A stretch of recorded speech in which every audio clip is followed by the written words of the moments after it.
23 November 2025च्या रात्री एका गावात लग्नाचा कार्यक्रम सुरू होता.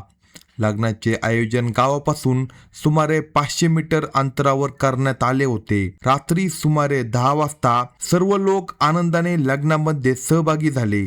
त्या लग्नात शिवानी नावाची एक महिला देखील आपल्या कुटुंबासोबत आली होती. हे लग्न तिच्या चुलत बहिणीचे होते.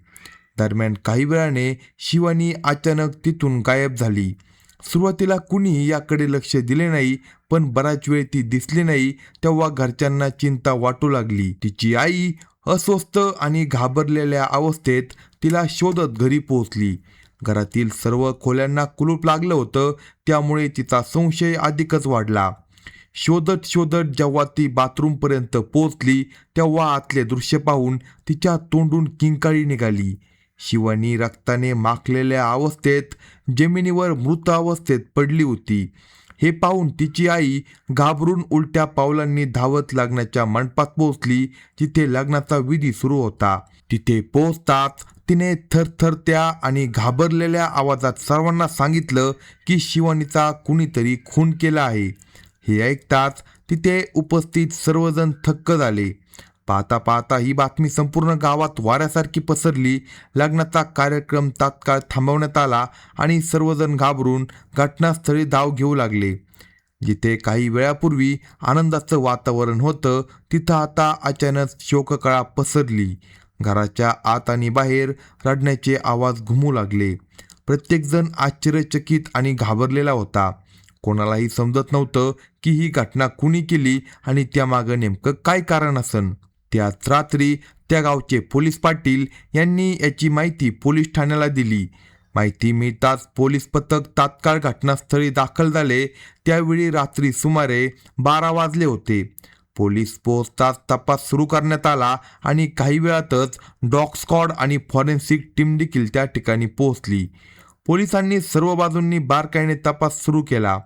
घटनास्थळाची अवस्था पाहून पोलिसांनी अंदाज लावला की मृत व्यक्तीने स्वतःला बचाव करण्यासाठी हल्लेखोरांशी जोरदार झुंज दिली असावी, कारण तिथे झटापटीचे अनेक स्पष्ट चिन्ह दिसत होते. त्यानंतर शोध कुत्र्याला घटनास्थळाचा वास दिला गेला आणि त्याला मोकळं सोडण्यात आलं. कुत्रा वास घेत थेट घराच्या मागे सुमारे 200 मीटर अंतरावर असलेल्या विनय नावाच्या व्यक्तीच्या घरापर्यंत पोहोचला आणि तिथे जाऊन जोराजोरात भुंकू लागला. ही प्रक्रिया एकदा नव्हे तर 3 वेळा करण्यात आली आणि प्रत्येक वेळी कुत्रा त्याच घरासमोर जाऊन थांबला. पोलिसांना समजायला वेळ लागला नाही की या घरातील कोणाचा तरी या घटनेत हात असू शकतो. त्यानंतर पोलिसांनी मृत महिलेच्या कुटुंबाची चौकशी केली. तेव्हा समोर आलं की गावातील विनय उर्फ दीपक आणि शिवानी यांच्यामध्ये अनेक वर्षापासून प्रेमसंबंध होतं. प्रेमसंबंधाची माहिती मुलीच्या घरच्यांना कळताच दोन्ही कुटुंबांनी या नात्याला विरोध केला होता. त्यावरून दोन्ही कुटुंबांमध्ये वाद आणि भांडण झाले होते. परिस्थिती इतकी बिघडली होती की दोन्ही कुटुंबांमधील संबंध देखील खराब झाले होते. नंतर शिवानीच्या आईवडिलांनी घाईगडबडीत तिचे लग्न देवरियामध्ये लावून दिलं होतं. लग्नानंतर देखील विनय आणि शिवानी यांच्यामध्ये फोनवर संपर्क सुरू होता. हा धागा पोलिसांसाठी अंधारातल्या प्रकाशासारखा ठरला. त्यानंतर पोलिसांनी शिवानीच्या फोनच्या कॉल डिटेल काढून तपास सुरू केला. तपासात समोर आलं की घटनेच्या रात्री तिच्या फोनवर विनयचा फोन आला होता. याशिवाय लग्नातील व्हिडिओ रेकॉर्डिंग तपासण्यात आले. फुटेजमध्ये दिसलं की मंगलाष्टका सुरू असताना जेव्हा सर्वजण कार्यक्रमात व्यस्त होते, तेव्हा शिवानी स्टेजवरून खाली उतरून विनयसोबत जाताना कॅमेऱ्यात कैद झाली होती. हा पुरावा पोलिसांसाठी महत्त्वाचा ठरला. या आधारावर 25 नोव्हेंबर 2025 रोजी रात्री विनयला त्याच्या राहत्या घरातून अटक करण्यात आली. त्याला ताब्यात घेऊन चौकशी करण्यात आली. सुरुवातीला तो टाळाटाळ करत होता, पण नंतर त्याने गुन्ह्याची कबुली दिली. त्यानंतर पोलिसांनी त्याला न्यायालयात हजर केलं आणि त्याला जेलमध्ये पाठवलं. यानंतर आरोपीकडे चौकशी केल्यानंतर शिवानीच्या हत्येमागची ती संपूर्ण कहाणी समोर आली, जी ऐकून पोलिसांच्या तळपायाची आग मस्तकात गेली. घटनेची सविस्तर माहिती आपण या व्हिडिओमध्ये पाहणार आहोत. जर तुम्ही चॅनलवर नवीन असाल तर कलम 302 या मराठी चॅनेलला लगेच सबस्क्राईब करा. उत्तर प्रदेशमधील गोरखपूर जिल्हा मुख्यालयापासून सुमारे 30 किलोमीटर दक्षिणेकडे जंग हा पोलीस ठाणे आहे. याच पोलीस ठाण्याच्या हद्दीमध्ये रसूलपूर नावाचे एक गाव आहे. या गावातील नंबर 2 लक्ष्मीपूर टोलीमध्ये नोहरी देवी आपल्या 4 सदस्यांच्या छोट्या कुटुंबासह राहत होती. तिच्या नवऱ्याचा काही वर्षापूर्वी मृत्यू झाला होता. नवऱ्याच्या मृत्यूनंतर संपूर्ण कुटुंबाची जबाबदारी नोहरी देवीच्या खांद्यावर आली. तिने दिवसरात्र मेहनत करून आपल्या मुलांच्या संगोपनात कोणतीही कमतरता राहू दिली नाही. नोहरी देवीला 2 मुले होत्या. त्यांचे नावे सुमन आणि शिवानी होती. यामध्ये शिवानी ही लहान होती. ती दिसायला सुंदर, स्वभावाने चंचल आणि नेहमी हसतमुख राहणारी मुलगी होती. ती प्रत्येकाच्या बोलण्याला हसून उत्तर द्यायची. तिच्या या स्वभावामुळे गावातील लोक तिला खूप पसंत करायचे. जशी जशी ती मोठी होत गेली तसे अनेक मुलांचे लक्ष तिच्याकडे जाऊ लागले. त्यापैकीच एक होता विनय, जो तिच्या शेजारीच राहत होता. तो गावातील रामोचन निषाद यांचा मुलगा होता. तो 3 भावांपैकी एक होता आणि त्याचं वय सुमारे 25 वर्षे होतं. तो शिक्षणात ठीकठाक होता. त्याला संरक्षण क्षेत्रात नोकरी करण्याची खूप इच्छा होती. तो पोलीस किंवा सैन्यात भरती होऊ इच्छित होता. यासाठी तो आपल्या शरीराची विशेष काळजी घेत होता. तो रोज व्यायाम करत होता आणि स्वतःला तंदुरुस्त ठेवण्याचा प्रयत्न करायचा. शिवानीची साधेपणा आणि सुंदरता हळूहळू त्याच्या मनात घर करू लागली. त्याने मनोमन तिला आपली मानली होतं. त्याची अवस्था अशी झाली होती की तो तिला पाहिल्याशिवाय एक क्षण देखील राहू शकत नव्हता. दिवसा देखील तो तिच्यात विचारात असायचा आणि रात्रीही तिच्याच आठवणीत हरवलेला असायचा. उठता बसता चालता फिरता प्रत्येक वेळी तो तिला आपल्या डोळ्यासमोर पाहू इच्छित होता. प्रेमाची ही भावना फक्त विनयपुरतीच मर्यादित नव्हती, तर शिवानीच्या मनात देखील हळूहळू तेच भाव निर्माण झाले होते. तीही विनयच्या प्रत्येक हालचालीकडे लक्ष देत होती. तिलाही तो नेहमी आपल्या नजरेसमोर असावा असे वाटत होते. कधीकधी तर असे वाटत होते की विनयपेक्षा जास्त तडफड शिवानीच्या मनात होती. दोघांच्या मनात एकमेकांबद्दल सारखेच प्रेम निर्माण झाले होते. योग्य वेळ पाहून दोघांनी एकमेकांसमोर आपल्या प्रेमाची कबुली दिली. प्रेमाची कबुली दिल्यानंतर दोघेही आपल्या भविष्यासंदर्भात स्वप्ने पाहू लागली. ही गोष्ट सुमारे 3 वर्षापूर्वीची होती. हळूहळू वेळ पुढे जात गेला आणि 2 वर्षे निघून गेली. दोघांनी आपले नाते गुप्त ठेवले होते, पण हे नाते जास्त काळ लपून राहू शकले नाही. जेव्हा गावात त्या संबंधाची चर्चा सुरू झाली आणि ही गोष्ट हळूहळू शिवानीच्या कुटुंबियापर्यंत पोहोचली, तेव्हा ते ऐकून त्यांच्या पायाखालची जमीन सरकली. नोहरी देवीला ही गोष्ट कळताच ती संतापली आणि तिने मुलगी शिवानीवर राग काढला. तिने तिला रागात ओरडत सांगितलं की त्यांनी तिला इतकी वर्षे वाढवलं, ते कुटुंबाची बदनामी करण्यासाठी नाही वाढवलं. ती शिवानीकडून सत्य जाणून घेण्याचा प्रयत्न करत होती. ती वारंवार विनयचे नाव घेत तिच्या नात्याबद्दल विचारत होती. तसेच तिला हेही जाणून घ्यायचे होते की तिने काही चुकीचे पाऊल तर उचलले नाही ना. तिकडे शिवानी सतत सांगत होती की तिने कोणतीही चुकीची गोष्ट केली नाही. तिने घराच्या सन्मानाची पूर्ण काळजी घेतली आहे असे ती आईला सांगत होती. ती आपल्या आईला समजावण्याचा प्रयत्न करत होती की तिने असे काही केले नाही ज्यामुळे कुटुंबाची बदनामी होईल. तिच्या शब्दात भीती, घबराट आणि असहाय्यता होती, पण त्याचबरोबर सत्य देखील दिसत होतं. पण त्यावेळी आईचा राग इतका वाढला होता की ती काही ऐकण्याच्या मनस्थितीत नव्हती. ती शिवानीला कठोर शब्दात इशारा देत होती की जर तिने काही चुकीचे केले असेल तर तिला माफ केले जाणार नाही. शिवानी सतत स्वतःचे समर्थन करत होती आणि सांगत होती की ती कुटुंबाच्या सन्मानाची किंमत ओळखते. शेवटी आईने रागात आणि चिंतेमध्ये एक निर्णय घेतला. तिने शिवानीला घराबाहेर जायला पूर्णपणे बंदी घातली. त्यानंतर ती संतापाच्या भरात थेट विनयच्या घरी गेली. तिथे जाऊन तिने त्याच्या कुटुंबाला सर्व काही सांगितलं आणि आपला राग व्यक्त केला. तिने स्पष्ट शब्दात सांगितलं की त्यांचा मुलगा शिवानीपासून दूर राहावा. तिने इशारा दिला की पुढे काही चुकीचं झालं तर परिणाम गंभीर असतील. आईचा हा रागीट अवतार पाहून विनयच्या कुटुंबाला धक्का बसला होता. त्यांना आपल्या मुलाच्या वागण्याबद्दल लाज आणि खंत वाटत होती. ते शांतपणे तिच्या सर्व गोष्टी ऐकत होते आणि काहीही बोलण्याची त्यांची हिंमत होत नव्हती, कारण त्यांना जाणवत होतं की चूक कुठेतरी त्यांच्या मुलाकडून झाली आहे. शिवानीची आई तिथून निघून गेल्यानंतर त्यांनी सगळा राग विनयवर काढला. त्यांनी त्याला समजवण्याचा प्रयत्न केला की तो ज्या मार्गावर चालत आहे तो चुकीचा आहे. त्यांनी त्याला सांगितलं की त्याने आपल्या कामावर आणि भविष्यावर लक्ष केंद्रित करायला हवं. त्यांनी हेही सांगितलं की आयुष्यात पुढे जाण्यासाठी योग्य निर्णय घेणे खूप आवश्यक असते. त्याचे कुटुंबीय त्याला समजावत होते की जसे त्याला चांगली नोकरी मिळेल तसे त्याच्यासाठी लग्नाच्या चांगल्या प्रस्तावांची कमतरता राहणार नाही.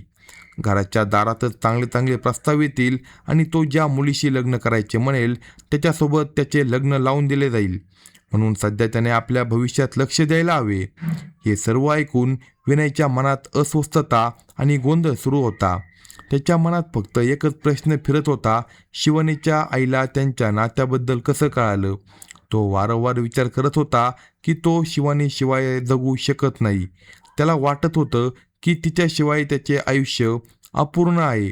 दुसऱ्या बाजूला शिवानीची देखील अशीच अवस्था होती. तीही विनयशिवाय दुसऱ्या कोणाबद्दल विचार करू शकत नव्हती. पण तिची आई खूप वेगाने आणि चिंतेत तिच्यासाठी नवरा शोधत होती आणि लवकरच त्यांना एक मुलगा मिळाला. त्यानंतर 8 मे 2025 रोजी शिवानीचे लग्न लावून देण्यात आले. त्या दिवशी तिने आपल्या सर्व इच्छा, स्वप्ने आणि भावना मनात दाबून हे लग्न स्वीकारले. तिने लग्न केले, पण मनाने ती हे लग्न पूर्णपणे स्वीकारू शकली नाही. तिला आतून रिकामेपणा आणि तुटलेलं पण जाणवत होतं. ती नवीन आयुष्यात जुळवून घेण्याचा प्रयत्न करत होती, पण आतून ती आनंदी नव्हती. हळूहळू दिवस जात होते आणि ती शांतपणे सर्व सहन करत होती. ती कधी कधी लपून दिवसातून एकदा विनयसोबत फोनवर बोलायची. त्यामुळे तिला थोडा दिलासा मिळायचा आणि तिचं मन हलकं व्हायचं. पण दुसऱ्या बाजूला शिवानीचे लग्न झाल्यानंतर विनयच्या वागण्यात बदल होऊ लागला. तो तिच्यासोबत नाराज राहू लागला आणि हळूहळू तिच्यापासून दूर जाऊ लागला. शिवानीला हे जाणू लागलं होतं की विनय आता तिच्यापासून दूर जाण्याचा प्रयत्न करत आहे, पण ती त्याला इतक्या सहजपणे जाऊ द्यायला तयार नव्हती. ती वारंवार त्याला फोन करून जुन्या वासनांची आणि शपथांची आठवण करून द्यायची. ती त्याला समजवण्याचा प्रयत्न करत होती की त्याचे नाते अजूनही तसेच आहे. उलट विनय तिला समजावण्याचा प्रयत्न करत होता की आता परिस्थिती बदलली आहे. तो तिला सांगत होता आता तिचं लग्न झालं आहे आणि तिचं एक नवीन आयुष्य आहे. तो तिला वारंवार सांगत होता की तिने आपल्या नव्या आयुष्यावर लक्ष द्यावे आणि जुन्या गोष्टी विसराव्यात. पण शिवानी आता हट्टावर ठाम झाली होती. तिने मनोमन ठरवलं होतं की ती हे नातं तुटू देणार नाही, काही झालं तरी. विनय तिला सतत समजावण्याचा प्रयत्न करत होता, पण हळूहळू त्याला जाणू लागलं की त्याच्या शब्दांचा तिच्यावर काही परिणाम होत नाही. अशा परिस्थितीत तो स्वतः आतून त्रस्त आणि गोंधळलेला होता. त्याला समजत नव्हतं की पुढं काय करावं. नोव्हेंबर 2025 मध्ये तिच्या चुलत बहिणीचं लग्न ठरलं. शिवानीने त्या लग्नात विनयला भेटण्याची प्लॅन आखला. ती मनातून आनंदी होती की त्याला भेटल्यावर सर्व काही ठीक होईल. दुसऱ्या बाजूला विनय होता, जो परिस्थिती समजून योग्य निर्णय घेण्याचा प्रयत्न करत होता. दोघे आपल्या जागी बरोबर होते, पण त्यांच्या विचारामध्ये फरक होता आणि हाच फरक त्यांच्या नात्यात दुरावा निर्माण करत होता.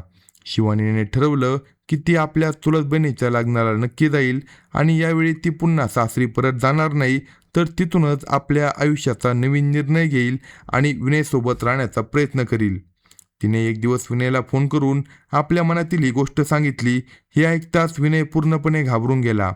त्याच्या मनात एकाच वेळी अनेक भीती आणि प्रश्न निर्माण झाले. तो सतत विचार करू लागला की जर खरोखर असं झालं तर त्याचे आयुष्य पूर्णपणे उद्ध्वस्त होईल. या सगळ्या विचारांनी तो आतून खूपच त्रस्त झाला होता. तो जितका या गोष्टीबद्दल विचार करत होता तितकाच अधिक अस्वस्थ होत होता. त्याचा दिवसाची चैन आणि रात्रीची झोप हळूहळू हरवत चालली होती. या तणाव आणि गोंधळाच्या अवस्थेत त्याने हळूहळू चुकीच्या दिशेने विचार करायला सुरुवात केली आणि शेवटी त्याने मनात एक धोकादायक निर्णय घेतला.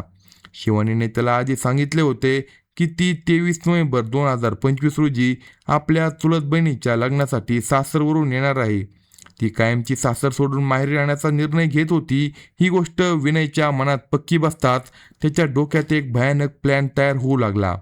बराच वेळ विचार केल्यानंतर त्याने या संधीचा फायदा घेण्याचं ठरवलं. लग्नाच्या 3 दिवस आधी म्हणजे 21 नोव्हेंबर 2025 रोजी शिवानी आपल्या चुलत बहिणीच्या लग्नासाठी माहेरी आली. सासरचे इतर लोक लग्नाच्या दिवशी येणार होते. त्यावेळी ती खूप आनंदी दिसत होती. त्यानंतर 23 नोव्हेंबर 2025चा दिवस आला. सकाळपासूनच कार्यक्रमस्थळी लोकांची ये-जा सुरू होती. गावापासून सुमारे 500 मीटर अंतरावर लग्नाचे नियोजन केले होते. घरातील सदस्य आणि नातेवाईक सर्वजण आनंदात होते. रात्र होताच पाहुणे वेळेवर पोहोचले. संपूर्ण वातावरण आनंदाने भरून गेले. रात्री सुमारे 10 वाजता लग्नाला सुरुवात झाली. सर्वजण त्या लग्नाचा आनंद घेत होते आणि शिवानी देखील उपस्थित होती. ती देखील खूप आनंदी दिसत होती. या दरम्यान अचानक तिचे लक्ष दरवाजाबाहेर गेले आणि तिने पाहिलं की तिथे विनय उभा होता. तो सतत तिच्याकडे पाहत होता आणि हातवारे करून तिला आपल्या जवळ बोलावत होता. शिवानीने त्याला हलक्या इशाऱ्याने सांगितलं की थोडा वेळ थांब, ती आधी लग्न पाहू इच्छिते आणि मग त्याच्याकडे येईल. पण यावेळी विनयने थोड्या कडक इशाऱ्याने तिला लगेच यायला सांगितलं. हे पाहून शिवानी स्वतःला थांबवू शकली नाही आणि हळूहळू त्याच्याकडे जाऊ लागली. त्यानंतर विनय तिला सावधपणे तिथून घेऊन गेला. दोघेही कोणालाही न कळता तिथून निघून गेले. विनयची इच्छा होती की त्याच्या जाण्याची कोणालाही खबर लागू नये, कारण त्याने मनात आखलेला प्लॅन त्याला पूर्ण करायचा होता. दुसऱ्या बाजूला शिवानीला याची अजिबात कल्पना नव्हती की ज्या व्यक्तीवर ती सर्वात जास्त विश्वास ठेवत होती तोच तिच्यासोबत विश्वासघात करणार आहे. जर तिला त्याच्या हेतूची थोडीशीही जाणीव झाली असती तर कदाचित ती त्याच्यासोबत कधीच गेली नसती. पण त्यावेळी तिच्या मनात एकच विचार होता, तिला आपले प्रेम परत मिळवायचे होते आणि विनयला पुन्हा आपल्या आयुष्यात आणायचे होते. रात्री सुमारे 10:30 वाजता विनय तिला तिच्याच घराच्या बाथरूममध्ये घेऊन गेला, कारण इतर सर्व खोल्यांना कुलूप लावलं होतं. दोघे काही वेळ तिथे शांत उभे राहिले. त्यानंतर विनयने बोलायला सुरुवात केली, जणू तो खूप दिवसांपासून काहीतरी सांगू इच्छित होता. त्याने तिला असं फील केलं की तो तिला खूप मिस करतो. त्याच्या मनात अजूनही तिच्यासाठी तसंच प्रेम आहे आणि त्याला आपल्या चुकांचा पश्चाताप आहे. हे ऐकून शिवानी आतून खूप आनंदी झाली. तिला वाटू लागलं की आता सर्व काही पुन्हा पूर्वीसारखे होईल. तिच्या मनात भविष्यासंबंधी अनेक स्वप्ने उठू लागली. तिला वाटत होतं की आता त्यांना कुणीही वेगळे करू शकणार नाही. पण दुसऱ्या बाजूला विनय बाहेरून शांत आणि भावनिक दिसत असला तरी आतून तो पूर्णपणे वेगळं काहीतरी विचार करत होता. काही क्षणानंतर त्याला वाटलं की योग्य वेळ आली आहे. त्याने आपल्या कमरेतून लपून ठेवलेला धारदार हत्यार बाहेर काढलं आणि अचानक शिवानीवर हल्ला केला. हा हल्ला इतका अचानक होता की शिवानीला स्वतःचा बचाव करण्याची संधी मिळाली नाही. ती घाबरून मागे सरकू लागली आणि स्वतःला वाचवण्याचा प्रयत्न करू लागली. दोघांमध्ये काही वेळ झटापट झाली. ती स्वतःला सोडवण्याचा पूर्ण प्रयत्न करत होती, पण शेवटी ती गंभीर जखमी होऊन जमिनीवर कोसळली आणि हळूहळू तिचा श्वास थांबला. त्यानंतर विनयने तिथे पडलेल्या कपड्यांनी आपले हात आणि हत्यार साफ केले. त्याने स्वतःला पाण्याने स्वच्छ केले आणि मग तो शांतपणे तिथून बाहेर पडला आणि आपल्या घराकडे निघून गेला. त्याचे घर तिथून सुमारे 200 मीटर अंतरावर होते. रस्त्यात त्याने ते हत्यार झुडपांमध्ये लपून ठेवले, जेणेकरून कुणी ते पाहू शकणार नाही. त्यानंतर तो घरी जाऊन झोपला, जणू काही घडलेच नव्हते. पोलिसांनी तपासादरम्यान त्याच्या सांगण्यावरून ते हत्यार जप्त केलं. अटक केल्यानंतर पोलिसांनी त्याला न्यायालयात हजर केलं आणि त्यानंतर त्याला तुरुंगात पाठवण्यात आलं. नातेसंबंधामध्ये जबरदस्ती नव्हे तर समज, आदर आणि संमती आवश्यक असते. लग्नानंतर जुन्या नात्यांना समाप्त करणे योग्य असते. अशाच नवनवीन क्राईम स्टोरी ऐकण्यासाठी कलम 302 या मराठी चॅनलला सबस्क्राईब करा आणि आपल्या प्रतिक्रिया कमेंट बॉक्समध्ये कळवा.